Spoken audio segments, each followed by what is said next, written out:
O capítulo 7 do livro de Daniel, um texto antigo, repleto de visões que moldaram a compreensão de eras e reinos. Mas como devemos interpretar essas palavras que foram tiradas de um sonho vívido? A linguagem bíblica, em sua essência, deve ser aceita literalmente, a menos que exista uma boa razão para considerá-la figurada. E tudo o que é figurado, por sua vez, deve ser interpretado pelo que é literal. Felizmente, o próprio versículo 17 nos oferece essa chave, deixando claro que a linguagem usada neste capítulo é profundamente simbólica. Ele nos diz que os grandes animais ou bestas, que são 4, se referem a 4 reis ou reinos que se levantam da terra. Se essa visão abrange, em essência, o mesmo tema da majestosa estátua do capítulo 2, é natural indagar: por que ela foi dada? Por que a visão do capítulo 2 não bastou? A resposta é fascinante. O tema é repetido vez após vez para nos apresentar características adicionais, acrescentando fatos e atributos novos que aprofundam nossa compreensão. Nesta visão, os governos terrenos são mostrados segundo sua representação à luz do céu. Seu verdadeiro caráter é revelado por meio do impactante símbolo de feras selvagens e violentas. Prepare-se para desvendar os mistérios por trás desses animais e o que eles nos revelam sobre o curso da história e o destino do mundo. No primeiro ano de Belsazar, rei da Babilônia, teve Daniel um sonho e visões ante seus olhos quando estava no seu leito. Escreveu logo o sonho e relatou a suma de todas as coisas. Daniel 7, verso 1. Falou Daniel e disse: eu estava olhando durante a minha visão da noite, e eis que os 4 ventos do céu agitavam o mar grande. 4 animais, grandes, diferentes uns dos outros, subiam do mar. Daniel 7, versos 2 e 3. Os primeiros símbolos introduzidos são os 4 ventos, o mar e 4 grandes animais. O que eles significam? Ventos, em linguagem simbólica, representam lutas, comoções políticas e guerras, como lemos em Jeremias 25, 32. Eis que o mal passa de nação para nação, e um redemoinho de vento se levanta dos confins da terra. Neste versículo, o profeta fala de uma controvérsia que o Senhor terá com todas as nações. A luta e a comoção que produz toda esta destruição denominam-se redemoinho de vento. Que o vento denota luta e guerra é evidente pela própria visão. Como resultado do soprar dos ventos, reinos surgem e caem por meio de luta política. Mares ou águas, quando usados como símbolo bíblico, representam povos, nações e línguas. Disse o anjo ao profeta João: as águas que viste são povos, multidões, nações e línguas. Apocalipse 17, verso 15. A definição do símbolo dos 4 animais é dada a Daniel antes do fim da visão. Estes grandes animais, que são 4 reis, que se levantarão da terra. Versículo 17. Com esta explicação dos símbolos, abre-se definitivamente diante de nós o campo da visão. O primeiro era como leão e tinha asas de águia. Enquanto eu olhava, foram-lhe arrancadas as asas. Foi levantado da terra e posto em 2 pés como homem, e lhe foi dada mente de homem. Daniel 7, verso 4. A princípio, o leão tinha asas de águia, o que denota a rapidez com que Babilônia estendeu suas conquistas sob Nabucodonosor. Mas veio o momento quando suas asas lhe foram arrancadas. O leão já não se precipitava como águia sobre sua presa. Foram-se a audácia e o espírito de leão. Um coração de homem, fraco, temeroso e desfalecente, substituiu a força do leão. Tal foi o estado da nação durante os anos finais de sua história, quando se tornou fraca e afeminada pela riqueza e luxo. Continuei olhando e eis aqui o segundo animal, semelhante a um urso. o qual se levantou sobre um dos seus lados. Na boca, entre os dentes, trazia 3 costelas, e lhe diziam: levanta-te, devora muita carne. Daniel 7, verso 5. Assim como na grande estátua de Daniel 2, nota-se nesta série de símbolos marcante deterioração à medida que descemos de um reino a outro. A prata do peito e dos braços é inferior ao ouro da cabeça. O urso é inferior ao leão. A Medo-Pérsia ficou muito aquém de Babilônia quanto à riqueza, magnificência e brilho. O urso se levantou sobre um dos seus lados. O reino estava composto de 2 nacionalidades, os medos e os persas. Isto se cumpriu com a divisão persa do reino, a qual subiu por último, mas alcançou maior eminência que a dos medos, e sua influência predominou sobre a nação. As 3 costelas significam indubitavelmente as 3 províncias de Babilônia, Lídia e Egito, que foram especialmente oprimidas pela Medo-Pérsia. A ordem "levanta-te, devora muita carne" referia-se naturalmente ao estímulo que a conquista dessas províncias deu aos medos e persas. O caráter dessa potência está bem representado por um urso. Os medos e os persas eram cruéis e dados à prática de furto, ladrões e saqueadores do povo. O reino medo-persa continuou desde a submissão de Babilônia por Ciro em 538 a.C., até a Batalha de Arbela em 331 a.C., ou seja, um período de 207 anos. Depois disto continuei olhando, e eis aqui outro semelhante a um leopardo, e tinha nas costas 4 asas de ave. Tinha também este animal 4 cabeças, e foi-lhe dado domínio. Daniel 7, verso 6. O terceiro reino, a Grécia, é representado pelo símbolo de um leopardo. O próprio leopardo é um animal muito rápido, mas isso não bastava para representar a carreira da nação aqui simbolizada. Precisava ter asas, e 2 asas, ou seja, o número de asas que o leão tinha não eram suficientes. O leopardo tinha de ter 4. Isso denota celeridade de movimento sem precedente, que de fato encontramos na história do reino grego. As conquistas da Grécia, sob a direção de Alexandre, não tiveram paralelo nos tempos antigos em seu caráter repentino e veloz. Tinha também este animal 4 cabeças. O Império Grego manteve sua unidade por pouco mais tempo após a morte de Alexandre. Após sua brilhante carreira terminar por uma febre causada por orgia e bebedeira, o império ficou dividido entre seus 4 generais principais. A Cassandro coube a Macedônia e o ocidente da Grécia. Lisímaco recebeu a Trácia e partes da Ásia que estão no Helesponto e o Bósforo ao norte. Ptolomeu obteve o Egito, a Lídia, a Arábia e a Palestina ao sul.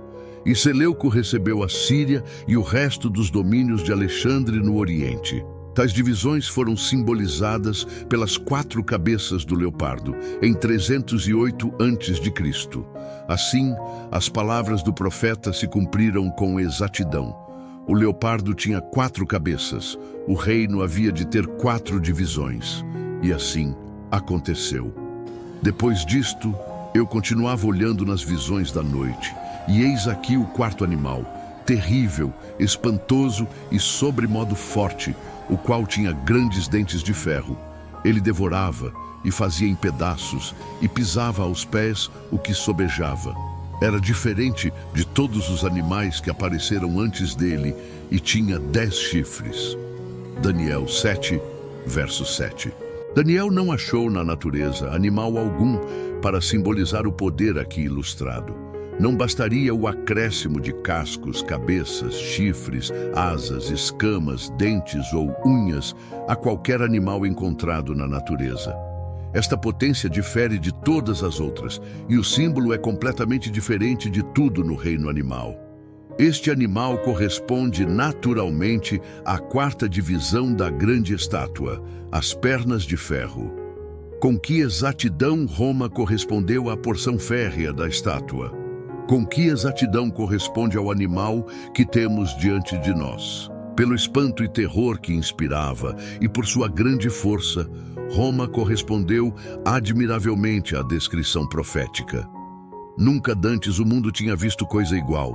Devorava como com dentes de ferro e despedaçava tudo o que se lhe opunha. Reduzia ao pó as nações sob seus pés de bronze. Tinha 10 chifres que, segundo se explica no versículo 24, seriam 10 reis ou reinos que surgiriam desse império. Como já se notou nos comentários sobre Daniel 2, Roma foi dividida em 10 reinos, no período de 351 a 483 depois de Cristo. Estas divisões são desde então mencionadas como as 10 divisões do Império Romano: Hunos, ostrogodos, visigodos, francos, vândalos, suevos, burgúndios, érulos, anglo-saxões e lombardos. Estando eu a observar os chifres, eis que entre eles subiu outro pequeno, diante do qual 3 dos primeiros chifres foram arrancados. E eis que neste chifre havia olhos como os de homem e uma boca que falava com insolência. Daniel 7, verso 8. Outro chifre, a princípio pequeno e posteriormente mais robusto que seus companheiros, começou a forçar sua expansão entre eles. Não se contentou com achar tranquilamente seu lugar e ocupá-lo. Tinha que empurrar a um lado alguns dos outros chifres e usurpar-lhes o lugar. 3 reinos foram arrancados diante dele. Este chifre pequeno foi o papado, e os 3 chifres arrancados diante dele representavam os érulos, os ostrogodos e os vândalos. A razão pela qual foram arrancados foi sua oposição aos arrogantes ensinos e pretensões da hierarquia papal e à supremacia do bispo de Roma na igreja. Neste chifre havia olhos como os de homem e uma boca que falava com insolência. Os olhos eram emblemas adequados de astúcia, sagacidade, perspicácia e visão da hierarquia papal. E a boca, falando com insolência, uma representação apropriada das arrogantes pretensões dos bispos de Roma. E proferirá palavras contra o Altíssimo, magoará os santos do Altíssimo e cuidará em mudar os tempos e a lei. E os santos lhe serão entregues nas mãos por um tempo, 2 tempos e metade de um tempo. Daniel 7, versos 23 a 26. O chifre pequeno ia proferir palavras contra o Altíssimo. Esta profecia foi cumprida na história dos pontífices. Eles procuraram e permitiram que se lhes aplicassem títulos que seriam hiperbólicos ou blasfemos se fossem aplicados a um anjo de Deus. Alguns destes títulos são Nosso Senhor Deus, o Papa, Outro Deus na Terra, Rei do Mundo, etc. Além de professarem perdoar pecados, prerrogativa unicamente divina, alegam abrir e fechar o céu, algo que só Deus pode fazer. Dizem estar acima de todos os reis da terra, posição que apenas o Senhor ocupa, e vão contra Deus quando dão indulgências pelo pecado. Esta é a pior de todas as blasfêmias. Oprimirá os seus santos. Requer-se pouca investigação histórica para provar que a Igreja Papal, tanto nos tempos antigos como durante a Idade Média, perseguiu os verdadeiros seguidores de Deus. Guerras, cruzadas, massacres, inquisições e perseguições de todos os tipos, essas foram suas armas de extinção. Eu olhava e eis que este chifre fazia guerra contra os santos e prevalecia contra eles. Daniel 7, verso 20. Daniel viu este poder fazer guerra contra os santos. Milhares de mártires confirmam que sim. Testemunham-no as cruéis perseguições infligidas pelo poder papal aos valdenses, aos albigenses e aos protestantes em geral. O chifre pequeno cuidaria em mudar os tempos e a lei. Em seus catecismos, omite o segundo mandamento do Decálogo, a fim de abrir caminho para a adoração de imagens. E dividiu o 10º em 2, fazendo que o 9º proíba cobiçar a esposa do próximo, e o 10º a propriedade do próximo, para conservar o número completo de 10. E algo mais audacioso do que isso. Tomou o 4º mandamento, dele riscou o sábado de Jeová, o único memorial que o grande Deus já deu ao ser humano, e erigiu em seu lugar uma instituição rival que serve a outro propósito. Um tempo, tempos e metade de um tempo. Por quanto tempo os santos haveriam de ser entregues nas mãos desse poder? Em Daniel 4, verso 23, um tempo corresponde a 1 ano. 2 tempos, o mínimo que poderia ser denotado pelo plural. 2 anos, e a metade de um tempo é meio ano.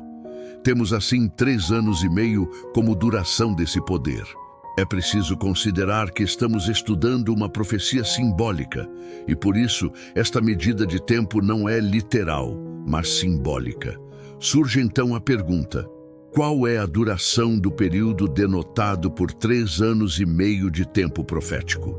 A regra que a Bíblia nos dá é que quando um dia se usa como símbolo, representa 1 ano. O ano bíblico, que se deve empregar como base de cálculo, continha 360 dias. 3 anos e meio continham 1.260 dias. Como cada dia representa 1 ano, temos que a duração da supremacia desse chifre é de 1.260 anos. O edito do imperador Justiniano, datado de 533, fazia o bispo de Roma cabeça de todas as igrejas. Mas esse edito não pôde entrar em vigor antes que os ostrogodos arianos, o último dos 3 chifres que deveriam ser arrancados para dar lugar ao papado, fossem expulsos de Roma. E isso não se realizou, como já foi mostrado, antes de 538. A partir desse momento, o papado exerceu a supremacia por 1.260 anos. Porque 538 mais 1.260 é igual a 1.798. E no ano de 1798, o general Berthier, comandando um exército francês, entrou em Roma, proclamou a República, aprisionou o Papa e infligiu uma ferida mortal ao papado. A subversão do papado em 1798 marcou a conclusão do período profético de 1.260 anos e constitui a ferida mortal que sobreviria a esse poder, profetizada em Apocalipse 13, verso 3. Em 1800 foi eleito outro papa. Seu palácio e domínio temporal lhe foram restituídos. Recuperou toda a prerrogativa, exceto a de ser perseguidor sistemático, porque a ferida mortal começava a curar-se.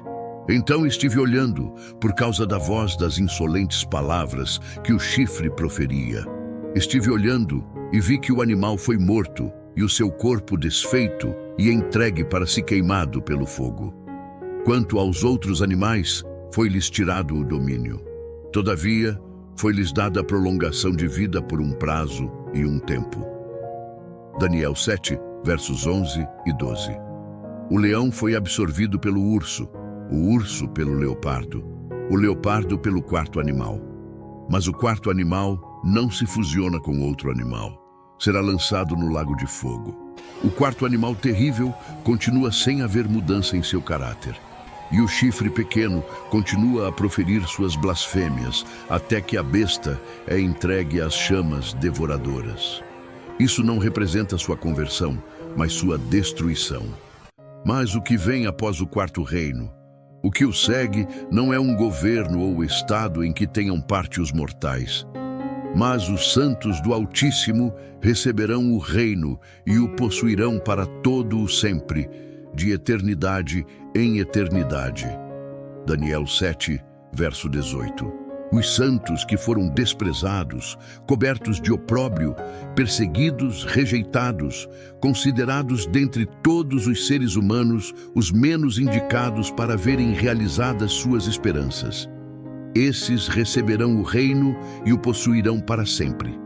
A usurpação e os desmandos dos ímpios findarão. A herança perdida será redimida. A paz e a justiça reinarão eternamente em toda a formosa expansão da terra renovada. O momento em que os santos entram na posse do reino, quer dizer, quando recebem a nova terra. Então terá sido apagado o último vestígio da maldição do pecado e dos pecadores, raiz e ramo, e o território por tanto tempo foi mal governado pelos ímpios poderes da terra. Os inimigos do povo de Deus será dado aos justos, a fim de que o possuam para sempre.